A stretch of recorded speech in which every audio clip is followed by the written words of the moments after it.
የተቋሙ የምስረታ በዓል ሊከበር ስለመሆኑ፣ ኢትዮጵያውያኑ በኬንያ ችግር አጋጥሟቸዋል ስለመባሉ፣ የትንባሆ አጫሾች ቁጥር ስለመቀነሱ፣ ለሸራተን አዲስ ሆቴል እድሳት የ$80 ሚሊዮን ብድር ስለመጠየቁ፣ ሃንጋሪ ህብረቱን ስለመክሰሷ፣ ካናዳ ትምህርት ቤቶቿን በድጋሚ ልትከፍት ስለመሆኗ፣ ሰሜን አሜሪካ በበረዶ ምክንያት ስለመጨነቋ። ሰላም ጤና ይስጥልን የተከበራችሁ የብርሃን ቲቪ ተከታዮች፣ ዜናና ዝግጅቶቻችን በፍጥነት እንዲደርሷችሁ ገጻችንን ሰብስክራይብ አድርጋችሁ የማንቂያ ደውሉን እንድታበሩና ላይክ፣ ሼር፣ ኮሜንት በማድረግ አብራችሁ እንድትሆኑ በአክብሮት እንጋብዛለን። አሁን ወደ ዜናዎቹ እናልፋለን። የተቋሙ የምስረታ በዓል ሊከበር ነው። ከተመሰረተ 26ኛ ዓመቱን ያስቆጠረው ፒ2ፒ ካናዳ በእነኚህ ዓመታት ውስጥ የከወናቸው ስራዎች የሚወሱበት ዝግጅትን ጃንዋሪ 31 ቀን 2026 ከምሽቱ 5 ሰዓት ጀምሮ እንደሚያካሂድ ተነግረዋል። ላለፉት 26 ዓመታት በተለይ በአደጋ ለተጎዱና ወላጅ አልባ ለሆኑ ህፃናት በካናዳ ለሚገኙ ወጣቶች ተገቢውን ድጋፍ ሲያደርግ የቆየው ፒ2ፒ ካናዳ በሚያዘጋጀው በዚህ የራት ዝግጅት ላይ የሙዚቃ ድግስ እና ሌሎችም መርሃ ግብሮች ለማቅረብ እንደታቀደ ብርሃን ቲቪ ሰምቷል። ኢትዮጵያውያኑ በኬንያ ችግር ውስጥ ናቸው ተብሏል።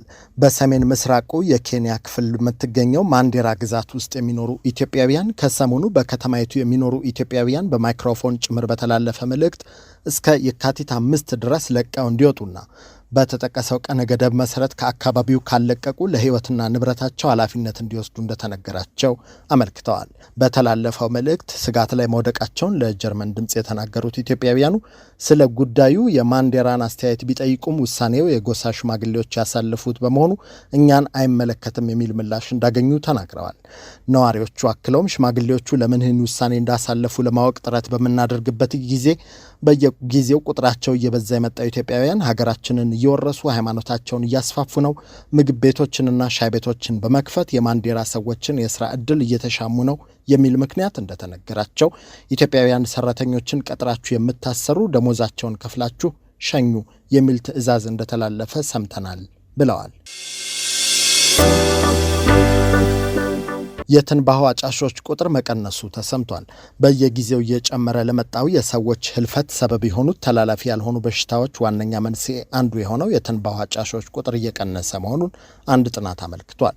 ከ10 ዓመታት በፊት ተላላፊ ያልሆኑ በሽታዎችን መንስኤ አስመልክቶ የመጀመሪያውን ሀገር አቀፍ ጥናት ያከናወነው የኢትዮጵያ ህብረተሰብ ጤና ኢንስቲትዩት ዕድሜያቸው ከ18 እስከ 69 ዓመት በሚሆናቸው የህብረተሰብ ክፍሎች ላይ ትኩረት አድርጎ ባለፈው ዓመት ባደረገው ሁለተኛ ዙር ጥናት የትንባሆ አጫሾችና የአልኮል መጠጥ ተጠቃሚዎች ቁጥር እየቀነሰ መምጣቱን እንደተመለከተ አስታውቋል።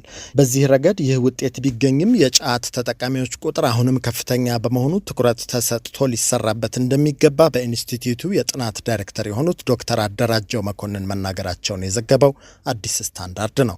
ስርጭታቸው በከፍተኛ ሁኔታ እየጨመረ ነው የተባሉት እንደ ስኳር፣ ደም ግፊት፣ ሳንባና ሌሎች ተላላፊ ያልሆኑ በሽታዎች ስርጭት ከአመጋገብና አኗኗር ዘይቤ ባለፈ ሲጋራ፣ ጫትና አልኮል መጠጥ መጠቀም እንደ አባባሽ መንስኤ ተጠቃሾች ናቸው ተብሏል። ለሸራተን አዲስ ሆቴል እድሳት የ$80 ሚሊዮን ብድር መጠየቁ ተሰምቷል። ዓለም አቀፉ የፋይናንስ ኮርፖሬሽን ለሸራተን አዲስ ሆቴል እድሳትና ተጨማሪ የሸራተን ብራንድ ሆቴል ለመገንባት የሚውል $80 ሚሊዮን የሚደርስ ብድር ለመስጠት እያጤነ እንደሆነ የቢሊዮነርስ አፍሪካ ዘገባ አመልክቷል። የሸራተን አዲስ ሆቴል ግንባታና በዚሁ የሆቴል መለያ አዲስ የሚገነባው ሆቴል አጠቃላይ የፕሮጀክት ወጪ እስከ $116 ሚሊዮን እንደሚደርስ መገመቱን ያስነበበው ዘገባው ዓለም አቀፉ የፋይናንስ ኮርፖሬሽን $80 ሚሊዮን ብድር ሲያቀርብ ቀሪው ሂሳብ ደግሞ በሚድሮክ ኢትዮጵያ እንደሚሸፈን ይጠበቃል ብሏል።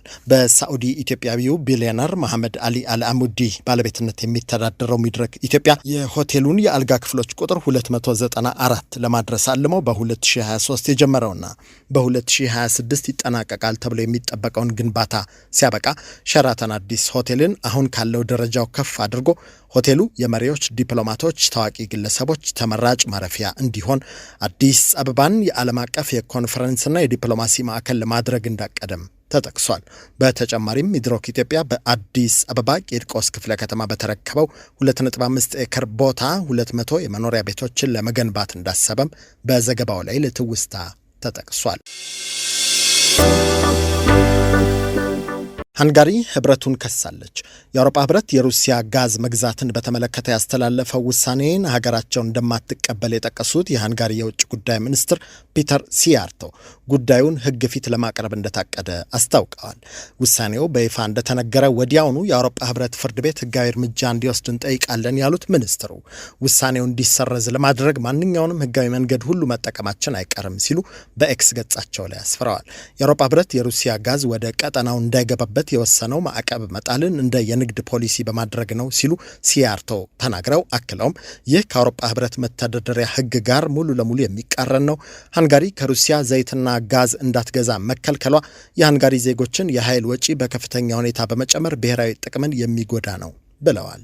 የአውሮፓ ህብረት ምክር ቤት ሰኞ ዕለት ባስተላለፈው ውሳኔ የሩሲያ ጋዝ ወደ አውሮፓ ሀገራት እንዳይገባ የሚደነግግ ደንብ ሲያጸድቅ ከ2027 መጀመሪያ ጀምሮ የእገዳ ውሳኔው ሙሉ በሙሉ ተግባራዊ እንደሚሆንም አመልክቶ ነበር። በተጨማሪም ደንቡ የሪፓወር ኢዩ እቅድን በማሳካት የአውሮፓ ህብረት ሩሲያ የኃይል አቅርቦት ላይ ያለውን ጥገኝነት እንደሚገታለት ይታመናል ተብሎለትም ነበር። በረዶ በቀላቀለው ዝናብ ምክንያት የተዘጉ ትምህርት ቤቶች እንዲከፈቱ ተወስኗል። ቅዳሜና እሁድ በጣለው ከፍተኛ የበረዶ ዝናብ ምክንያት ሰኞ ዕለት የካናዳዋ ቶሮንቶ ትምህርት ቤቶች ዝግ ሆነው ቢውሉም ከማግሰኞ ጀምሮ ክፍት እንደሚሆኑ የቶሮንቶ ዲስትሪክት የትምህርት ቤት ቦርድና የቶሮንቶ ካቶሊክ ዲስትሪክት የትምህርት ቤት ቦርድ ተናግረዋል። ተቋማቱ ሰራተኞችና ኮንትራክተሮች የበረዶ ክምሩን ከትምህርት ቤቶችና ከአስተዳደር አካባቢዎች ለማጽዳት በተከታታይ የሰሩ መሆናቸውን ገልጸው ባብራሩበት ለወላጆችና አሳዳጊዎች የተጻፈ ደብዳቤ በአንዳንድ አካባቢዎች ያለው ሁኔታ አሁንም ፈታኝ ሊሆን ቢችልም ትምህርት ቤቶቹ ከማግሰኞ ጀምሮ ለተማሪና ሰራተኞቻቸው ክፍት እንደሚሆኑ አስታውቀዋል። በጣለው በረዶ የቀላቀለ ከፍተኛ ዝናብ ምክንያት የተከማቸውን በረዶ የማጽዳት ስራ የእግረኛ መንገዶች፣ የመኪና ማቆሚያ ቦታዎችና የእግረኛ መንገዶች ላይ ለመጓዝ አስቸጋሪ ሊሆን ይችላል ሲሉ የጠቆሙት ተቋማቱ የትምህርት ቤት አውቶቡስ መዘግየት ሊያጋጥም ስለሚችል ወላጆችና ተንከባካቢዎች ልጆቻቸውን ወደ ትምህርት ቤት ሲወስዱ ራሳቸውና ልጆቹን እንዲጠብቁ አሳስበዋል። በተመሳሳይ ዜና ሰሜን አሜሪካ የወረደባት የበረዶ ጫና እያሳደረባት ነው ተብሏል። በሰሜን ምስራቅ አሜሪካ ክፍል የተከመረው በረዶ መቅለጥ የጀመረ ቢሆንም በበርካታ የአሜሪካ ክፍሎች የሚኖሩ በሺህ የሚቆጠሩ አሜሪካውያን በበረዶ ክምሩ ሳቢያ ለኃይል እጥረት መዳረጋቸውን የዘገቡት መገናኛ ብዙሃን በተጨማሪም በረዶ የቀላቀለው አውሎ ንፋስ ሳቢያ የቅዝቃዜው ልኬት ከዜሮ በታች ወርዶ እንደሚቆይ ተንብየዋል። በመላ ሀገሪቱ ከ800 ሺህ በላይ የኤሌክትሪክ መቆራረጥ ችግር ሲመዘገብ ከዚህ ውስጥ ከ150 ሺህ በላይ የሚሆነው እጥረት የተመዘገበው በናሽቪል ተነሲ አካባቢ እንደሆነ poweroutage.com አመልክቷል። ከባድ ጉዳት እንደደረሰ በተነገረባት ሚሲሲፒ ከተማ ወደ 140 ሺህ የሚጠጉ ሰዎች፣ በሉዊዚያና ደግሞ 115 ሺህ ተጨማሪ ሰዎች ያለ ኤሌክትሪክ ኃይል ለመቆየት መገደዳቸውም የተነገረው። በኢዮካ ሚሲሲፒ የሚኖረው አድሪያን ሮንካ ሰኞ ዕለት ማለዳ ከእንቅልፌ ስነቃ አካባቢው እንደ ጦርነት ቀጠና በከባድ ጩኸት ተሞልቶ ነበር ሲል ተናግሮ በገለጻው አክሎም ዛፎቹ በከባዱ ንፋስ ሲወዛወዙ ከሚያሰሙት ፍጨት ቀጥሎ መሬት ሲወድቁ የሚያሰሙት ፍንዳታም እጅግ አስደንጋጭ ነበር ብሏል። በዚሁ የበረዶ ክምር ሳቢያ የኃይል አቅርቦት በመቋረጡ መቸገራቸውን ያመለከቱት የአካባቢው ነዋሪዎች ቅዝቃዜውን ለመቋቋም የሚያስችላቸው የቤት ማሞቂያዎች አለመስራታቸው ደግሞ ከባድ ስጋት እንደፈጠረባቸው ተናግረዋል እየተባለ ነው። ምንም እንኳ የተረጋገጠ ማስረጃ ባይሰጥበትም ካለፈው ሳምንት ጀምሮ በሰሜን አሜሪካ በተከሰተው የበረዶ ወጀብ ምክንያት እስካሁን ቢያንስ 14 ሰዎች በተለያዩ ግዛቶች ውስጥ መሞታቸው ተነግሯል። የተቋሙ ምስረታ በዓል ሊከበር ስለመሆኑ፣ ኢትዮጵያውያኑ በኬንያ ችግር ስላጋጥሟቸዋል ስለሚባሉ የትንባሆ አጫሾች ቁጥር ስለመቀነሱ፣ ለሸራተን አዲስ ሆቴል እድሳት የ80 ሚሊዮን ዶላር ብድር ስለመጠየቁ፣ ሃንጋሪ ህብረቱን ስለመክሰሷ፣ ካናዳ ትምህርት ቤቶቹን በድጋሚ ልትከፍት ስለመሆኗ፣ ሰሜን አሜሪካ በበረዶ ምክንያት ስለመጨነቋ ከብርሃን ቲቪ እነኚህን ዜናዎች ነገርናችሁ። ዜናና ዝግጅቶቻችን በፍጥነት እንዲደርሷችሁ ገጻችንን ሰብስክራይብ አድርጋችሁ የማንቂያ ደውሉን እንድታበሩና ላይክ፣ ሼር፣ ኮሜንት በማድረግ አብራችሁ እንድትሆኑ በአክብሮት እንጋብዛለን። ጤና ይስጥልን።